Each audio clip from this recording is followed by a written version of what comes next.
Assalamualaikum warahmatullahi wabarakatuh. Perkenalkan, nama saya Siti Mudrika dari kelas FM 21B, Fakultas Farmasi Universitas Buana Perjuangan Karawang. Di sini saya akan menjelaskan mata kuliah Anatomi Fisiologi Manusia tentang jaringan otot. Dosen pengampunya yaitu Bapak Apoteker Surya Amal MKes. Ada pengertian otot. Otot merupakan sebuah jaringan yang memiliki fungsi sebagai alat gerak aktif pada hewan dan manusia. Pada tubuh, otot terdiri dari sel-sel yang terspesialisasi untuk berkontraksi, yaitu mengandung protein kontraktil yang dapat berubah ukurannya atau memanjang atau memendek. Otot melekat pada tulang agar dapat menghasilkan gerak dan terhubung dengan tulang menggunakan tendon.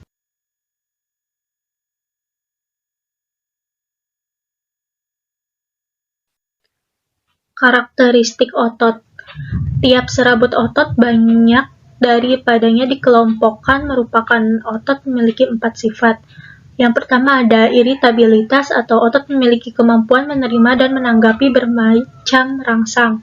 Yang kedua ada kontraktilitas, yaitu bila menerima rangsang, otot memiliki kemampuan untuk memendek. Yang ketiga ada ekstensibilitas, yaitu otot memiliki sifat dapat memanjang baik dalam keadaan aktif maupun pasif. Yang keempat ada elastisita atau bila otot dalam keadaan memendek atau memanjang, otot memiliki kemampuan untuk kembali kepada panjangnya waktu istirahat atau bentuk normal. Nah, macam-macam jaringan otot itu ada 3. Yang pertama jaringan otot rangka, yang kedua jaringan otot jantung, yang ketiga jaringan otot polos. Yang pertama itu jaringan otot rangka atau lurik, yaitu skeletal muscle. Jaringan otot rangka atau lurik terdiri atas sel-sel otot rangka yang panjangnya sampai 4 cm, diameternya 10 sampai 100, berinti banyak dan disebut serabut otot. Sel otot merupakan sinsitium dari beberapa sel.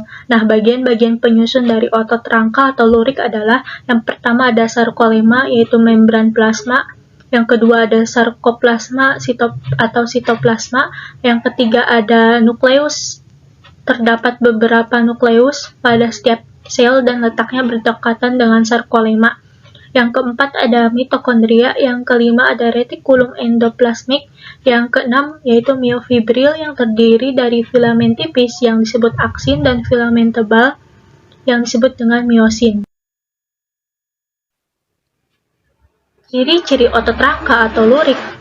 Yang pertama itu struktur sel otot rangka, 2 inti di tepi sel. Yang ketiga, pada potongan membujur, sel-sel berdampingan menunjukkan batas sel yang tidak jelas. Yang keempat, seperti sinsitium, sehingga nukleus tampak banyak. Yang kelima, kontraksinya itu disadari.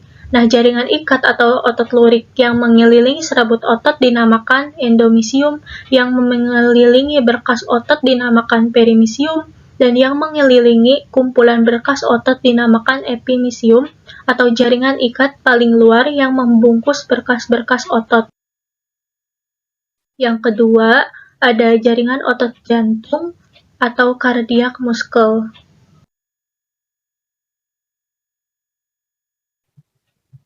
Nah, otot jantung adalah satu-satunya otot yang unik karena hanya terdapat di jantung, tepatnya di miokardium atau lapisan tengah jantung. Namun sama dengan otot polos, cara kerja otot jantung adalah otomatis. Meski demikian, ada juga sistem saraf yang bisa mempengaruhi kerja jantung, yakni saraf simpatik dan parasimpatik yang bisa membuat laju detak jantung lebih cepat dan lebih lambat dalam kontraksi. Nah, otot jantung juga disebut dengan miokardium yang terdiri dari kata mio yang artinya otot dan kardium yang artinya jantung. Otot jantung ini akan membuat jantung berpacu dengan cepat dan lambat atau berdetak tergantung kondisi tubuh. Keadaan tersebut dipengaruhi oleh sel pacu jantung. Nah, sel pacu jantung itu sendiri biasanya disebut kardiomyokit atau sel otot miokardioteal.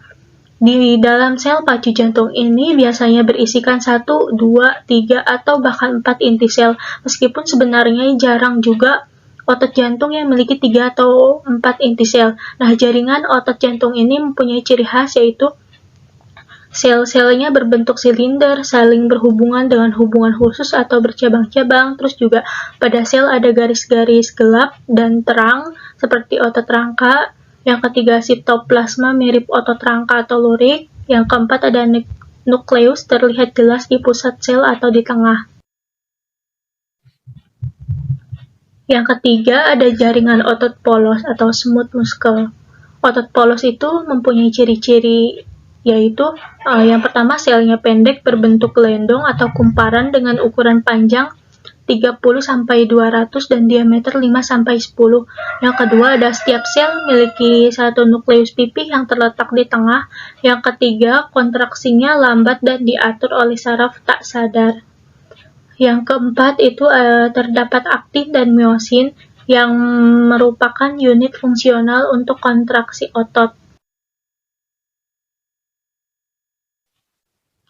Selanjutnya ada fungsi kerja otot. Nah, otot dapat berkontraksi karena adanya rangsangan. Umumnya otot akan berkontraksi bukan karena satu rangsangan, melainkan karena satu rangkaian yang sangat berurutan. Rangsangan kedua memperkuat rangsangan pertama dan rangsangan ketiga memperkuat rangsangan kedua. Nah, dengan demikian terjadilah ketegangan atau tonus yang maksimum terus-menerus disebut tetanus.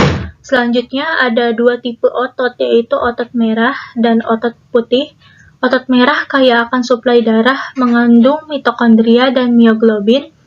Mioglobin merupakan senyawa seperti hemoglobin yang mampu mengikat oksigen dengan menyimpannya di dalam otot.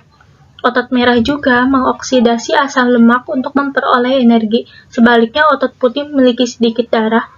Nah, mitokondria dan mioglobin.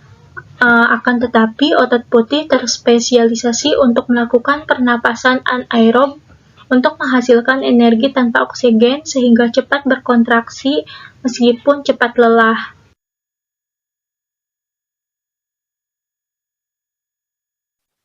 Sifat kerja otot. Yang pertama ada otot sinergis. Otot sinergis adalah otot yang keduanya saling mendukung satu sama lain sehingga menimbulkan gerakan satu arah. Contohnya yaitu otot pronator. Ada dua macam otot pronator, yaitu otot pronator teres dan otot pronator quadratus. Kerja sama otot-otot ini akan menghasilkan gerak mengadah atau menelungkup telapak tangan. Yang kedua ada otot antagonis. Nah, otot antagonis yaitu otot yang kerjanya saling berlawanan sehingga menimbulkan gerakan yang berlawanan atau berbeda arah. Contohnya yaitu otot bisep dan trisep. Otot bisep adalah otot yang memiliki dua buah tendon dan melekat pada lengan-lengan atas bagian depan. Otot trisep adalah otot yang memiliki 3 buah tendon dan melekat pada bagian lengan atas bagian belakang. Jika otot bisep terkontraksi, otot trisep akan berelaksasi dan sebaliknya. Selanjutnya ada sumber energi untuk gerak otot. Nah, ATP atau adenos trifosfat merupakan sumber energi utama untuk kontraksi otot. ATP berasal dari oksidasi karbohidrat dan lemak. Kontraksi otot merupakan interaksi antara aktin dan miosin yang memerlukan ATP. Selanjutnya ada fosfokreatin, merupakan persenyawaan fosfat yang berenergi tinggi yang terdapat dalam konsentrasi tinggi pada otot. Fosfokreatin tidak dapat dipakai langsung sebagai sumber energi, tetapi fosfokreatin dapat memberikan energinya kepada ADP.